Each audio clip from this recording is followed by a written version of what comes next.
I want you to picture a scene. It's 4:00 p.m. this coming Sunday in Metro Manila.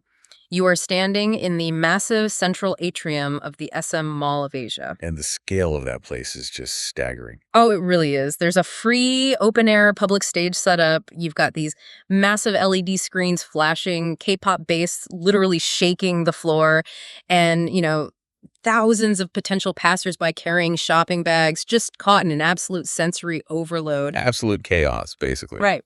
Now, I want you to mentally fast forward just 3.5 hours to 7:30 p.m. on that exact same day. The setting shifts completely. You are now inside the Metro Café at MetLive. So totally different vibe. Exactly. The flashing LEDs are gone. The incidental foot traffic is gone. Instead, you are looking at an intimate gathering of about 75 people sitting in specifically advertised advanced registered seats. What connects these two radically different rooms?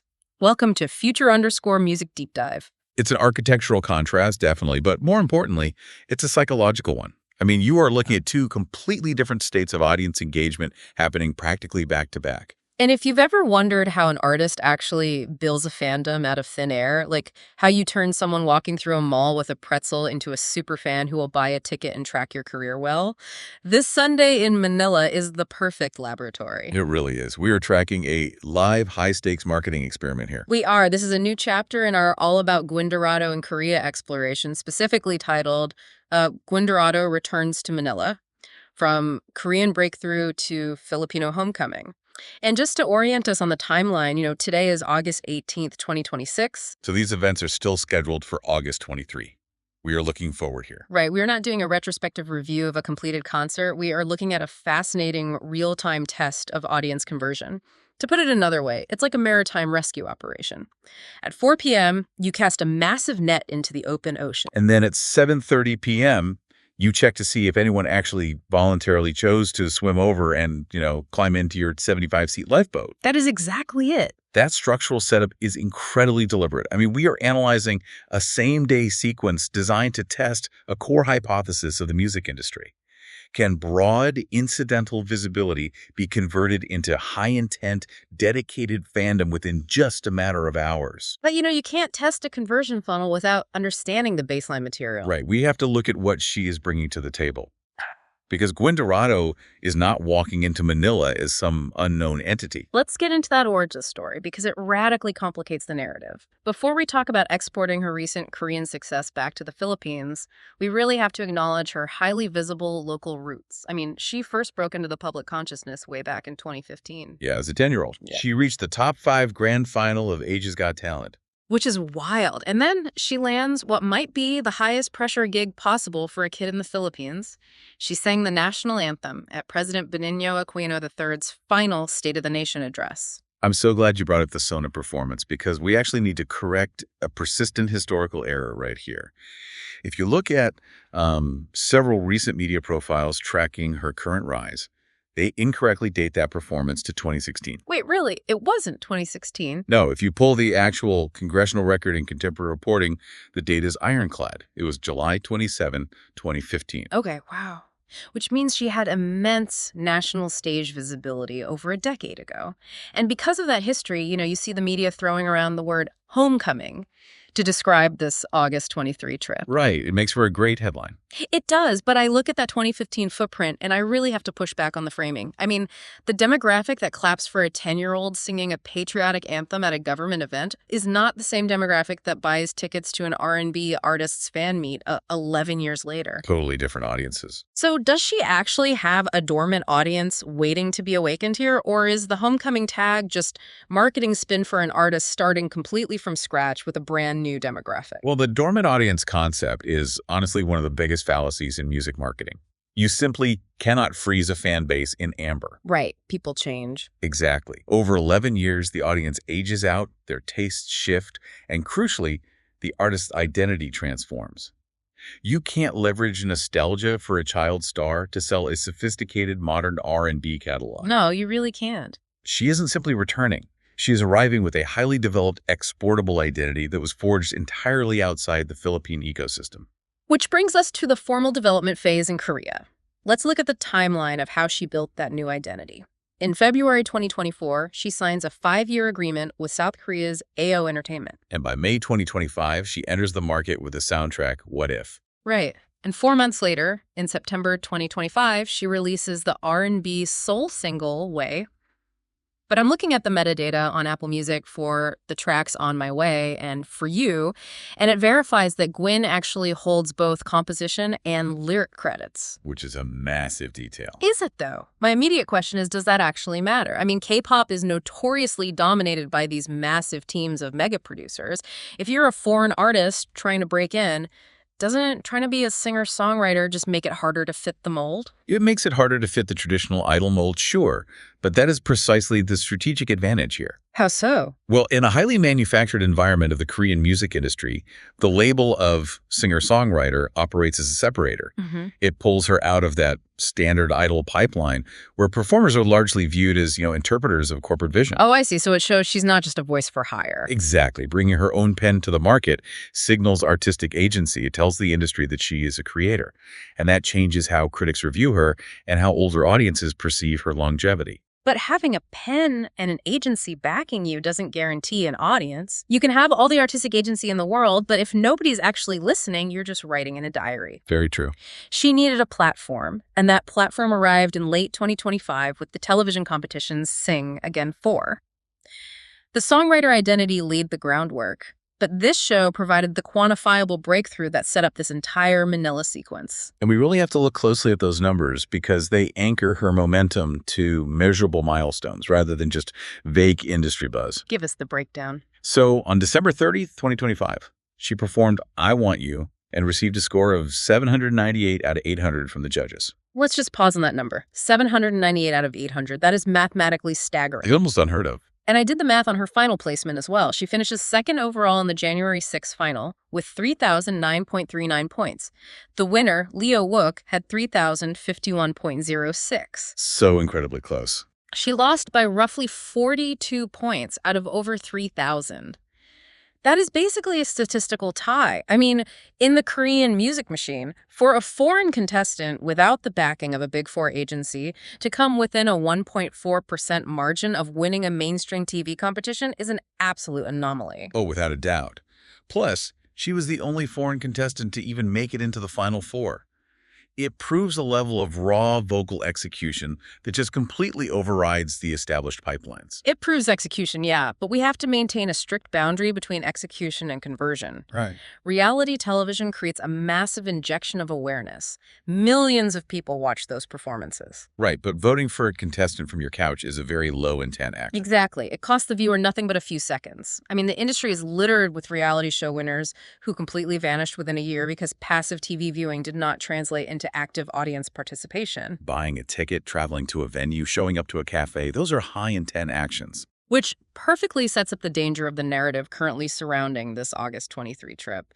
Because of those staggering Sing, again, 4 numbers, there's this temptation to view this upcoming Sunday as her grand, long-awaited descent from the Korean television screen back to the Philippine stage. It creates this illusion that she's just been locked away in a studio in Seoul, waiting to make one singular triumphant return. Right. But if we look at the actual timeline and event schedules from earlier this year, that grand debut narrative completely falls apart. Emphatically. The timeline tells a very different story. August is not her first post-competition Philippine return. Wait, it's not. No, we have documented proof that she was operating in Manila on March 4, 2026. She actually served on the judging panel for an event called Everyone's KPOP, Battles of the Champions, and she performed Rebirth. So if she was already sitting at a judge's table in Manila in March, acting as a cultural authority, we really have to bust the myth of August being her first triumphant return. Exactly. This August trip isn't a debut, it's a strategic escalation. Because she didn't disappear between March and August. She expanded her Korean-era visibility through a steady drip of releases. We saw tracks like Light Up. And then in May, she utilized a major Filipino media brand by performing on the Wish Bus, South Korea. And later that same month, she dropped the OST, Losing My Heart. That Wish Bus performance, by the way, is a critical piece of the puzzle. How so? Well, she is using a universally recognized Filipino platform to export her Korean stage identity directly back to the Manila audience. It's a highly strategic bridge. She isn't dropping some massive multi-million-dollar ad campaign claiming mainstream Philippine dominance. Right, she's building it up organically. She is maintaining persistent momentum so that by the time August 23 arrives, the audience is already primed. Which brings us to the actual mechanics of August 23. Let's break down exactly how the strategic escalation is structured in physical space. Both of these events are taking place in Pasay City, Metro Manila. Okay, lay out the schedule. Event number 1, the Korea Travel Fiesta, or KTF. This runs across August 22 and 23 at the SM Mall of Asia, operated by the Korea Tourism Organization Manila office. Gwyn is scheduled for a free public performance at 4:00 p.m. on Sunday the 23rd, and she is sharing a much wider lineup with acts like Bang Two Brothers and Baejin Young. Now, this is your classic top-of-funnel environment. You have free admission in one of the largest shopping malls on the planet. The physical space is shared with travel industry booths, food vendors, interactive activities. So it's going to be packed. Oh, definitely. Yeah. The audience composition will be this volatile mix of dedicated K-culture enthusiasts and entirely incidental foot traffic, people who are literally just walking to a department store and happen to hear her voice echoing through the atrium. Right. And then we hit event number 2. Later that exact same evening, from 7:40 to 8:3 p.m., the environment constricts.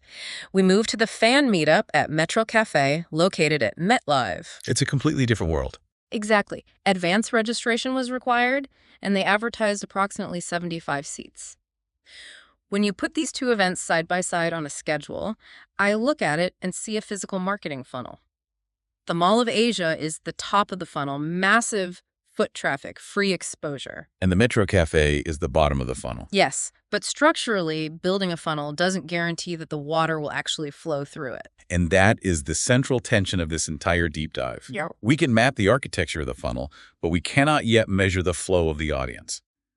Because the structure is so coherent, several hypotheses have emerged about what this Sunday is actually designed to achieve. But we have to rigorously test those hypotheses against the fact that we are currently operating with missing evidence.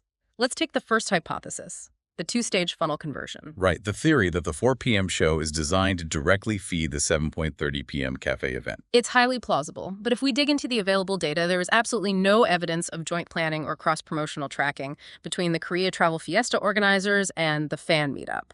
We really don't know if the Korea Tourism Organization and A.O Entertainment designed this as a joint venture, or if her management simply saw an existing corporate booking at the mall and decided to piggyback a private 75-seat fan meet onto the trip to maximize their return on the travel costs. Yeah, that makes a lot of sense. Then there is the bridge artist, or cultural diplomacy theory.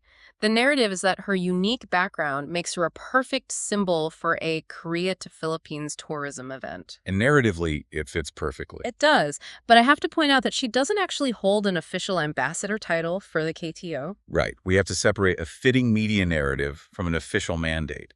She organically embodies the person-to-person bridge between the two cultures, which is why the narrative sticks so well. But according to official documentation, she's a booked performer, not an appointed diplomat. And that leads to what I think is the most dangerous hypothesis of all. The assumption that her Korean success has directly created immense Philippine demand. Oh, the idea that Korean success equals Philippine demand? Exactly. It's so easy to look at the schedule and assume the Korea Tourism Organization booked her because her Filipino fans demanded it after seeing her on Sing Again 4. But I look at the corporate utility of this booking. Right. What's in it for the KTO? Isn't it equally possible they booked her simply because putting a recognized Filipino face on a mall stage makes Korean travel packages more relatable and easier to sell to a Manila crowd? Both theories can exist simultaneously, but only one is proven by the booking itself. Booking her makes tremendous commercial sense for the KTO. Yeah. I mean, she is a familiar face who achieved high-level success in their target country. Exactly. However, a corporate tourism booking is not a barometer for grassroots fan demand. The central question of this episode, whether a reality TV runner-up finish actually converted passive viewers into an active, ticket-buying Philippine fan base, remains an unmeasured theory as of today. Which means we are operating in the dark until Sunday night happens. And that requires us to build a post-event data capture plan. Since we cannot just assume this physical funnel works, what exact evidence do we need to collect after August 23 to prove that real audience conversion took place? Well, we have to bypass the superficial metrics. I mean, anyone can post a photo of a crowded mall. First, we need confirmed attendance and the actual set lists from both venues. The set lists. Why is that important? Will she prioritize her original self-written tracks like On My Way? Or will she lean heavily on the covers that made her famous on Sing Again 4? The set list is a diagnostic tool. It tells us which identity she is trying to activate. Oh, that makes total sense. Second, we need the hard numbers from that Metro Café event. Did all 75 seats actually fill via registration? Was there a wait list? Were there no-shows? And crucially, we can't just look at what happens on Sunday night. If you think about an event like this as an adrenaline shot, of course, you're going to see a massive spike on the heart monitor while she's on stage. People are at the concert, they're tagging her on Instagram, posting to TikTok. Right. But an adrenaline spike isn't a baseline. Real retention isn't measured during the concert. To prove conversion, we need to check that monitor 7 days later on a random Thursday afternoon. Has her resting stream count permanently elevated? In streaming analytics, we call that tracking catalog velocity. It is very easy to look at cumulative totals, the all-time streams of a single track. But cumulative totals only ever go up. Exactly. They are essentially a historical record. They don't tell you if anyone is actually listening today. Yeah. We need to look at the change in daily catalog velocity a full week after she leaves Manila. Are people actively searching for her name? Yes. Is there sustained media demand? Are her official follower counts moving upwards at a new sustained daily rate? If those metrics elevate and hold steady, then, and only then, have you proven true conversion. So as we arrive at our calibrated verdict, looking at the board today on August 18, what does this deep dive actually tell us about Gwyn Dorado's cross-border positioning leading into this weekend? It tells us that the August 23 schedule is a masterclass in event design. By placing mass access discovery at a major mall and high-intent community building at an intimate cafe on the exact same day, her team has created the perfect testing laboratory. The ultimate funnel. Her origins in the Philippines, her verified development under a Korean agency, her self-written catalog, and that 1.4% margin on Sing, again, all of that groundwork makes this funnel structurally coherent. But, and this is the absolute crucial caveat we have to end on it, is fundamentally a conversion test. It is not a completed conversion victory. We cannot jump the gun and call it a massive homecoming success before the doors even open. Right, a 75-seat room is an intimate gathering, not a nationwide stadium takeover. And a massive crowd at a free mall event is, at its core, foot traffic. It is not guaranteed fandom. The architecture is built, the stage is set, but the audience still has to make the conscious decision to walk through the door. The massive net will be cast at 4 p.m., but we still have to count who swims to the lifeboat at 7:30. So as you are scrolling through your feeds this coming Sunday night and into next week, when the videos and photos from Pasay City finally start rolling in, I want you to ask yourself one simple, critical question. Are you looking at a massive crowd that showed up for Korean travel booths, or are you looking at a crowd that ultimately stayed for Gwyn Dorado?